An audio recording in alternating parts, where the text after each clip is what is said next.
कि आज एक लैपटॉप वाला मौलवी बस उसी को, क्योंकि आज पूरी बरेलवियत सोचने पे मजबूर है कि मौलवी ने बात तो सही कही है, अब ये बेचारे छछूंदर और चूहे उछल रहे हैं। गलत, मौलवी जर्जीस ने मजार को मूर्ति कह दिया, कब्र को मूर्ति कह दिया। क्या मौलवी जर्जीस का बाप कब्र में जब दफन होगा, मर जाएगा, तो क्या मौलवी जर्जीस अपने बाप की कब्र को मूर्ति कहेगा? और सुन लो, ये केस चल चुका है मेरे ऊपर, मेरी कब्र को मूर्ति कहा, मौलवी जर्जीस को सजा दो, और फैसला मेरे हक में हुआ है। जज ने भी कहा कि बिल्कुल सही कहा। हिंदू जज को अकल आ गई, मुसलमान को अकल नहीं आ रही है। और जज ने जब हमसे पूछा कि आपने कब्र को मूर्ति क्यों कहा, आपने क्यों किसी की दिल की भावनाओं को भड़काया, तो मैंने कहा साहब इसमें भड़काने की क्या बात है, मैंने तो कब्र को मूर्ति नहीं कहा, मैंने कहा हिंदू खड़ी मूर्ति की पूजा करता है, मुसलमान पड़ी मूर्ति की करता है, मैंने ये कहा साहब। तो फिर उसका वकील कहता है देखो कब्र को पड़ी मूर्ति कहा।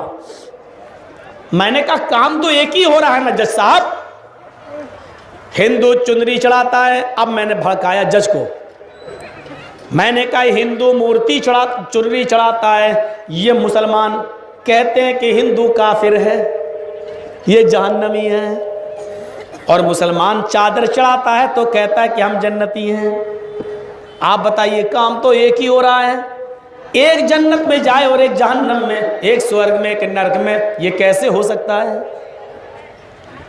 जज भी सुन रहा है ना। मैंने कहा हिंदू चुनरी चढ़ाता है, मुसलमान चादर चढ़ा रहा है, हिंदू फूल और की माला डालता है, मुसलमान भी मजार पे फूल बरसाते हैं, हिंदू खाने पीने की चीज चढ़ाता है तो कहता है प्रसाद, मुसलमान भी इस पे खाने पीने की चीज चढ़ाता है तो कहता है तबर्रुक, हिंदू भी इस मूर्ति को धोता है और उसका पानी पीता है, कहता है कि गंगा जल से अच्छा, मुसलमान भी उर्स के मौके पर कब्र धोता है तो उसका पानी मजार का पानी भर लेता है और कहता है कि इससे तो हमारे पाप मिट जाएंगे, गुनाह मिट जाएंगे, जमजम भी इसके आगे कुछ नहीं। हमने कहा जज साहब जो काम इस मूर्ति पे हो रहे हैं वही इस पे हो रहे हैं, फर्क इतना है कि ये शंकर जी है, ये ख्वाजा गरीब नवाज है, ये शंकर की मूर्ति है, ये इनकी मूर्ति है। देखो फिर कह रहा है मूर्ति। जज ने कहा भाई गलत क्या है इसमें, क्या ऑब्जेक्शन है? आप अपने आप को जन्नती कह रहे हैं, फिर इन लोगों को जहन्नमी क्यों कहते हैं?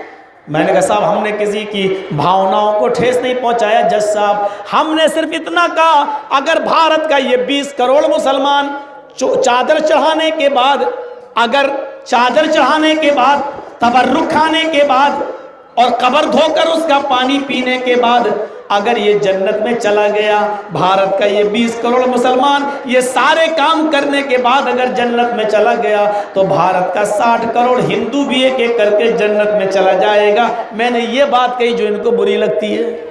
जज ने कहा मुकदमा खारिज, हट, कुछ नहीं है इसमें दम, भग चल जाओ यहाँ से। और जानते वो अपने नबियों की कब्रों को सजदा कर रहे हैं तो अल्लाह के रसूल ने क्या कहा था, आए अल्लाह, आए अल्लाह की लानत हो अल्लाह की यहूद और नसारा पर जिन्होंने अपने अपने नबियों की कब्रों को सजदा गाह बना लिया। और अपनी कब्र के बारे में क्या कहा था, अल्लाहुम्मा ला तजअल कब्री वसनन युअबद, आए अल्लाह मेरे मरने के बाद मेरी कब्र को बुत मत बना देना।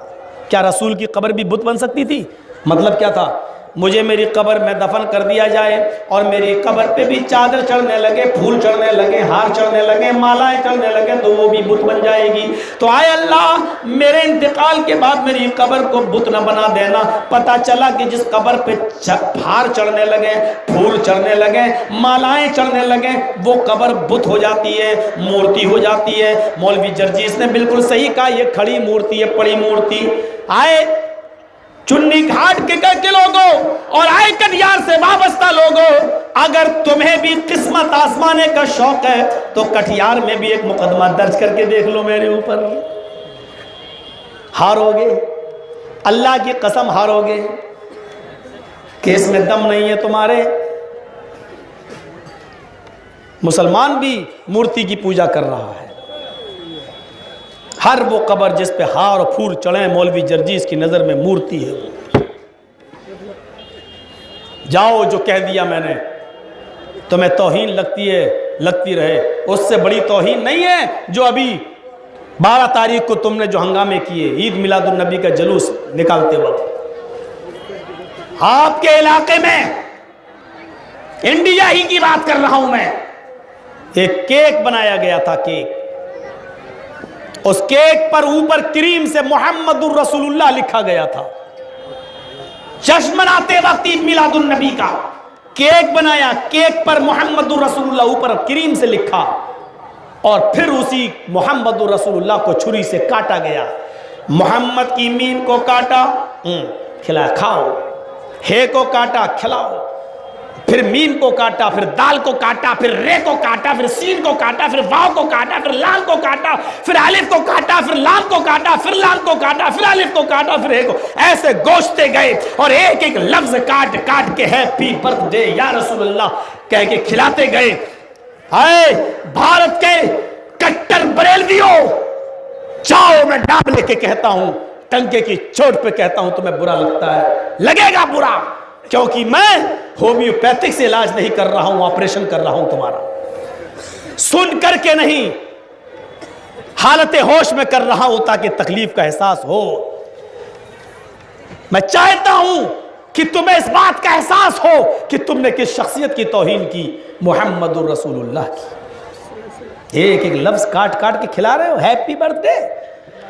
सुलह हुदैबिया के मौके पर जब सुहैल ने कहा था कि रसूलुल्लाह का लफ्ज काटिए, मैं कबूल नहीं करता, आपको अल्लाह का रसूल मैं मानता ही नहीं, अगर रसूल मान लूं तो फिर झगड़ा किस बात का है। अल्लाह के नबी ने अली से कहा था, अय अली, रसूलुल्लाह का लफ्ज काट दो। हजरत अली ने मना कर दिया था, अय अल्लाह के नबी, ये काम मुझसे मत कराइए। अय अल्लाह के नबी, अल्लाह ने आपको रसूल बनाकर भेजा है, हमारे अंदर इतनी ताकत नहीं है, हमारे अंदर इतनी जुर्रत नहीं है कि मैं उस लफ्ज को काट सकूं जिसको अल्लाह ने आपको रसूल बनाकर भेजा, जो हक हो उसको मैं काट नहीं सकता। अल्लाह के नबी, मुझसे मत कटवाइए। अल्लाह के नबी के सामने हजरत अली रोने लगे। आपने वो कलम खुद ले लिया और कहा, अली मुझे बताओ। तब आपने खुद अपने हाथ से काटा था। जिस लफ्ज को हजरत अली जैसी शख्सियत काटना गवारा न करे, मिटाना गवारा न करे, उस लफ्ज को तुमने बड़ी आसानी से छुरियों से काट काट के एक दूसरे को खिला दिया। मेरे बरेलवी भाइयों, आशिक रसूल का दम भरने वालों, इश्क नबी का दम भरने वालों, मुझे तो बताओ, मैं हिंदी तुम्हारे समझ में आती है, मुझे हिंदी में समझाओ कि मुझे तौहीन किसको कहते हैं। यही इश्क था, यही मोहब्बत थी, यही प्यार है रसूल से कि रसूलुल्लाह काट लिखो और फिर उसको काट काट के दूसरों को केक खिलाओ और लफ्ज़ मोहम्मद रसूलुल्लाह को खा जाओ। यही एक हिंदुओं को भी अकल नहीं आ रही, बेचारे मुसलमान भी अंधे हो गए। एक बात, एक मिसाल ज़रा मैं समझाता हूँ आपको। बिल्ली के सामने अगर चूहा आ जाए तो बिल्ली उस पर हमला करती है कि नहीं करती है? देखे चूहा एकदम दौड़ती है, क्यों? उसकी गिज़ा है। और बिल्ली 4-5 कुत्तों के सामने आ जाए तो कुत्ते उस पर ऊपर दौड़ जाते हैं, क्यों? कुत्ते चाहते हैं कि हमारी गिज़ा बन जाए। लेकिन एक पत्थर का चूहा बना लो और एक पत्थर की बिल्ली बना लो, ईमानदारी के साथ बताइए, पत्थर की बनी हुई, पत्थर का बना हुआ चूहा, क्या बिल्ली उस पर झपटेगी? जिंदा बिल्ली क्या उसके ऊपर झपटेगी? नहीं, क्योंकि वो जानती है कि ये मेरे मतलब का नहीं है, इससे मेरा कोई मकसद ही हल नहीं होगा। और पत्थर की बिल्ली बना दो तो क्या कुत्ते उस पर झपटेंगे? नहीं। बिल्लियों को इतनी अकल है, कुत्तों को इतनी अकल है कि पत्थर की बनी हुई ये मूर्ति, पत्थर की बनी हुई ये चीज हमारे काम की नहीं है, हमें फायदा नहीं पहुंचा सकती है। लेकिन ये बेचारा हिंदू अपने हाथ से उसी पत्थर के भगवान को बनाता है, अपने हाथ से तैयार करता है और अपने हाथ से बनाने के बाद ही डरते हो जाता हो भगवान नमस्कार, फिर उसी के सामने झुकता है।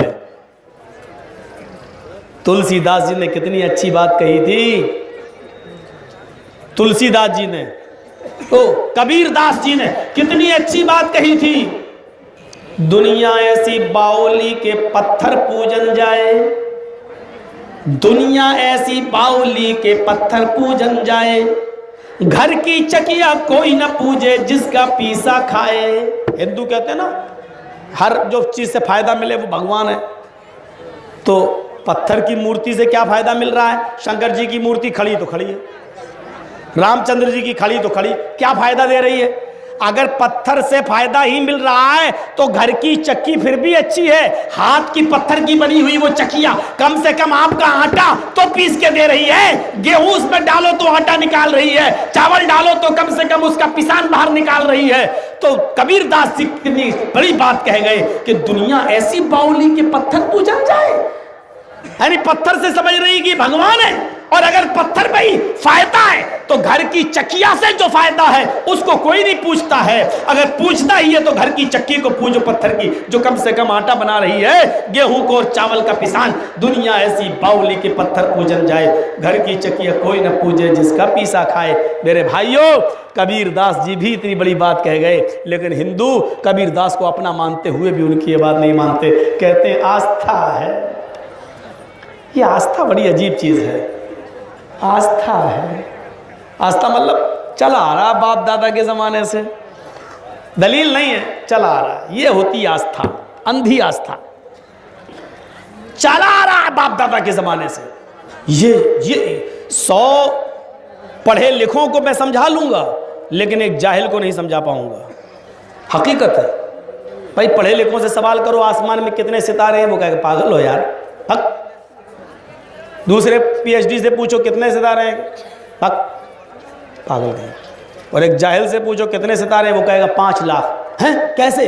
नहीं मानता, गिन के आ चल। उसको कौन समझाएगा?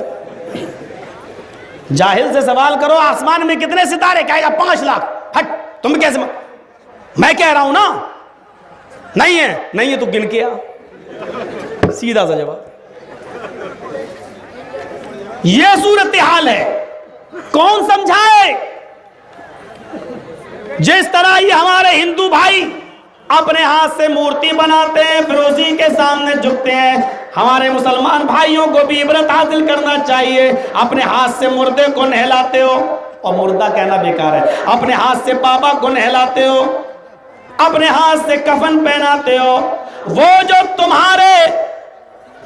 तुम्हारा मोहताज हो गया मरने के बाद, जो अपने हाथ से गुस्ल नहीं कर सकता है, जो अपने हाथ से कफन नहीं पहन सकता है, जो अपने हाथ से चारपाई पे नहीं चढ़ सकता है, जो अपने हाथ से उठ नहीं सकता, अपने आप से कब्र में जा नहीं सकता, जो चारपाई पर अपने आप लेट नहीं सकता, जो तुम्हारे 4 आदमियों के कांधे का मोहताज है, फिर कब्र में अब तुम्हारे बिना उतर नहीं सकता, उतारने के बाद मिट्टी भी तुम्हारे बिना नहीं दी जा सकती है। सब कुछ करने के बाद दुआ भी उसके लिए कर रहे हो कि अल्लाह मरने वाले के गुनाहों को माफ फरमा दे।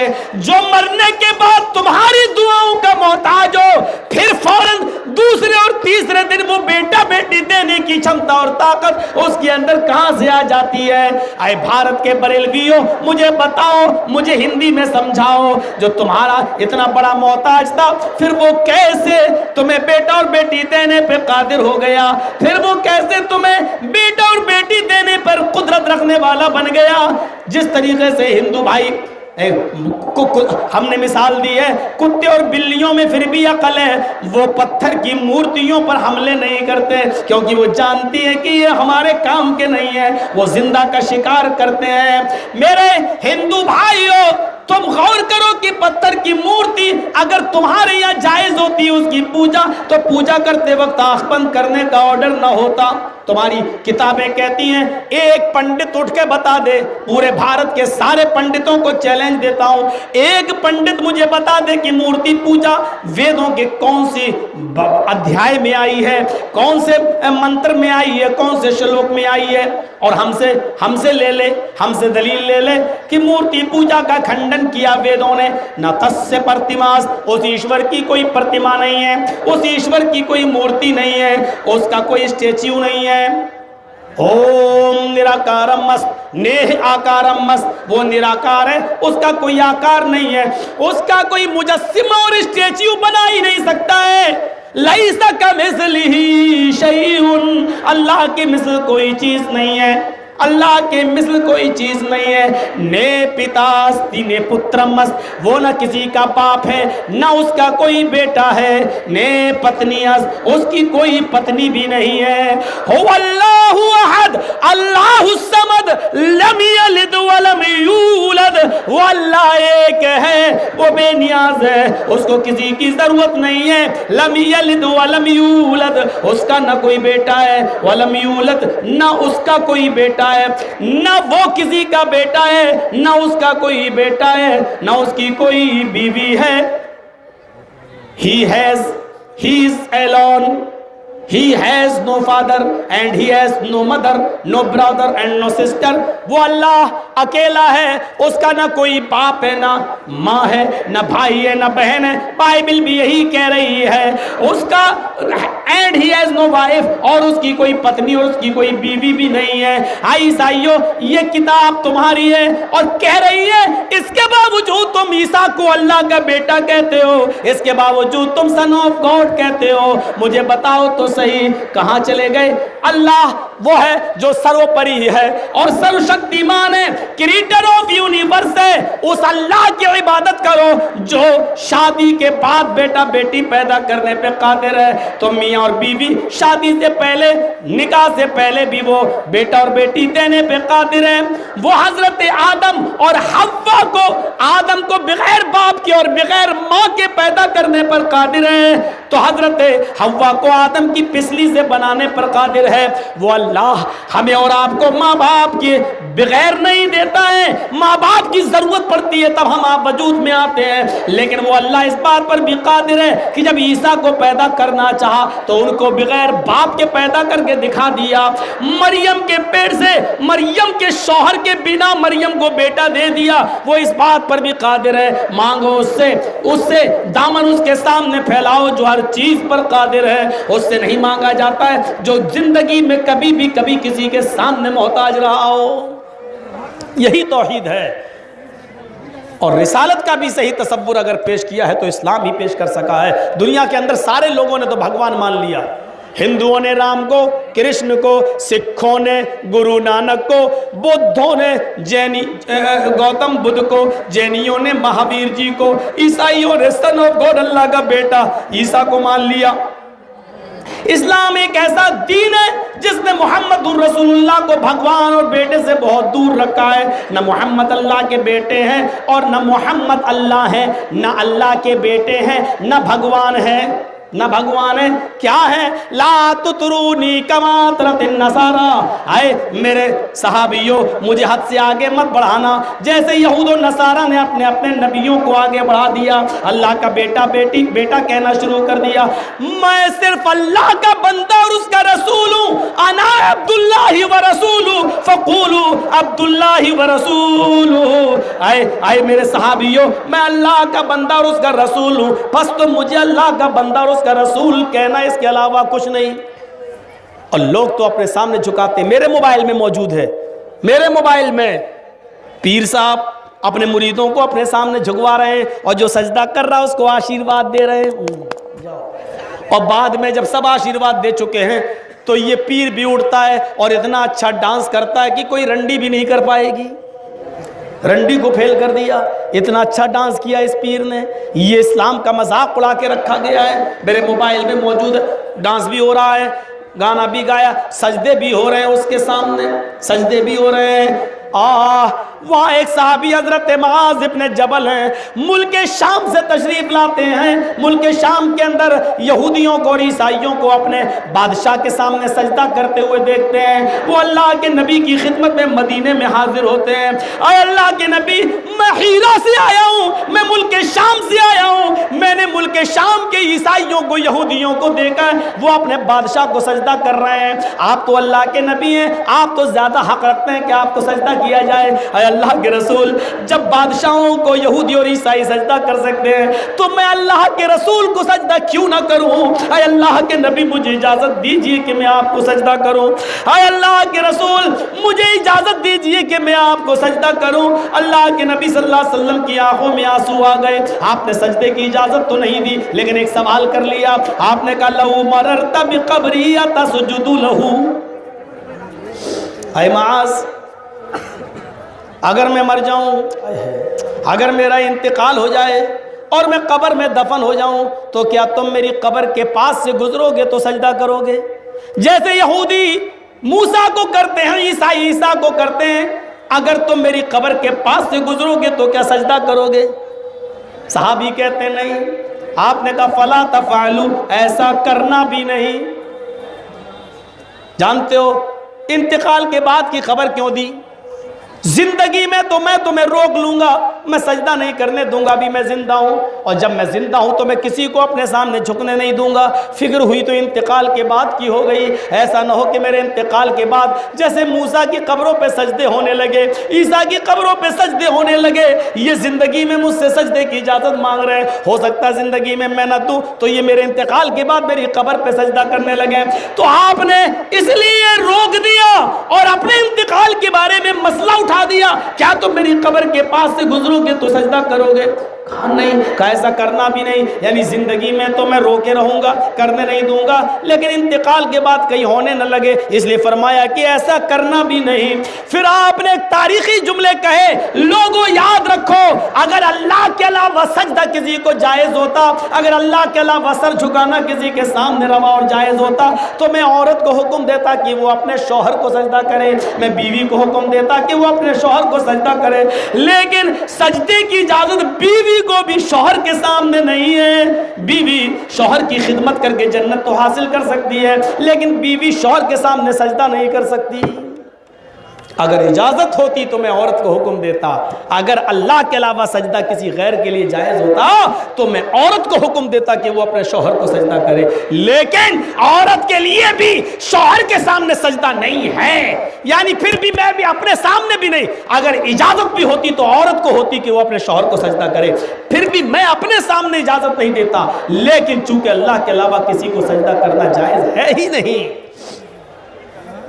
हिंदुओं में माँ बाप के पैर छुए जाते हैं, माँ के भी। इस्लाम में पैर छूने की इजाज़त नहीं है, लेकिन इतना कह दिया गया है, मकूला है, कोई हदीस नहीं है। बहुत से लोग कहते हैं कि हदीस है कि जन्नत माँ के कदमों के नीचे, और लोग घड़े भी हैं अल जन्नत तहता अक़दामिल उम्महात, जन्नत माँ के कदमों के नीचे। ये मौजू और मन गलत है मेरे भाइयों, लेकिन ये सच है कि जन्नत तलाश करना है तो माँ के कदमों के नीचे तलाश करो। का मतलब ये है कि माँ की खिदमत करो, माँ की खिदमत करके जन्नत को हासिल कर सकते हो। इस्लाम ने जन्नत को माँ के कदमों के नीचे डाल दिया, लेकिन माँ के कदमों को छूने की इजाजत नहीं दी है कि माँ के कदमों को छुओ। नहीं, चूम नहीं सकते हो, झुक नहीं सकते हो, पैर नहीं छू सकते हो, लेकिन माँ के पैरों के नीचे जन्नत को तलाश कर सकते हो, यानी खिदमत कर सकते हो, खिदमत। और एक सहाबी खाने काबा का तवाफ कर रहे हैं और अपनी माँ को, जो आंखों से अंधी और दांतों से दांत नहीं थे, दांत टूटे हुए थे, और आंखों से अंधी थी, हाथों से कोड़ी थी, पैरों से लंगड़ी हो चुकी थी, वो सहाबी अपनी माँ को खाने काबा का तवाफ करा रहे हैं। हजरत उमर से टकरा गए, पूछने लगे, अमीरुल मोमिनीन, मेरी माँ है ये, अल्लाह तुम्हें जज़ाए खैर दे, इस उम्र में अपनी माँ को, अपनी माँ की खिदमत कर रहे हो और अपनी माँ को भी खाने काबा का तवाफ करा रहे हो, अल्लाह कबूल फरमाए। कहा आमीन, लेकिन मुझे तो ये पूछना है, आया अमीरुल मोमिनीन, ये मेरी माँ खाना नहीं बना पाती है, बचपन में मुझे खूब खिलाया, लेकिन अब मैं खाना पका कर अपनी माँ को खिलाता हूँ, मेरी माँ लेटरिन नहीं कर पाती है, मैं कराता हूँ और इसकी गंदगी को मैं साफ करता हूँ। मेरी माँ कपड़े नहीं धो पाती है, मैं कपड़े धोता हूँ और अपनी माँ को पहनाता हूँ। और उसने कहा मेरे मरने का कोई पता नहीं, मौत कब आ जाए, मुझे बेटा ये गुमराह करा दे। तो मैं अपनी माँ को अपने कांधे पर लाद कर लाया और खाने काबा का तवाफ करा रहा हूँ। अभी सफा और मरवा की सई भी करूँगा। अमीरुल मोमिनीन, क्या अभी भी मेरी माँ का हक अदा नहीं हुआ? क्या अभी भी मैंने अपनी माँ का हक अदा नहीं किया? हज़रत उमर ने जब ये सुना तो फरमाया तुम अपनी माँ के हक की बात करते हो।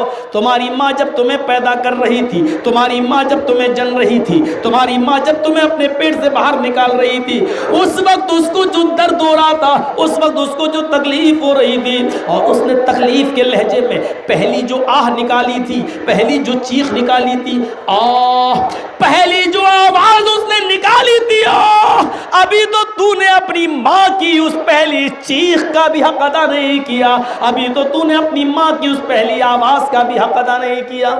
नौजवानों, कहाँ हो तुम इस जलसे में आए हो, और सुन लो, तुम्हारी माँ अगर बीमार है, तुम्हारे बाप इस दुनिया से जा चुके हैं, तुम्हारे घर में और कोई भाई नहीं है, और तुम्हारी माँ बीमार है, या आंखों से अंधी है, या वो बिस्तर पे अकेली है, तो तुम्हारा घर में रहना का जो सवाब था वो इस जलसे में रात भर जागने का सवाब नहीं है। और अगर माँ ने मना किया बेटे मत जाओ, तुमने कहा मैं रात में आ जाऊंगा, तो सुन लो, तुमने अपनी माँ के मना करने के बावजूद यहाँ आ गए तो आपको सवाब नहीं बल्कि आज़ाब मिलेगा। इस जलसे को सुनने के बावजूद भी तुम्हें आज़ाब मिलेगा, इसलिए कि यह जलसा सुनना न फर्ज था न ज़रूरी था, माँ की खिदमत करना यह ज़रूरी था, यह फर्ज भी था। सुनो, जब जलसे में नहीं आ सकते हो अपनी माँ की खिदमत छोड़कर, तो नौटंकियों में कैसे जा सकते हो मेरे प्यारे साथियों, ड्रामों में कैसे जा सकते हो, और रात रात भर मैच कैसे खेल सकते हो? हमें यही तमाम तालीमात तो थी जो साइंटिस्ट ने पढ़ी थी और कहा था कि इस्लाम दुनिया का सबसे बेहतर मजहब है।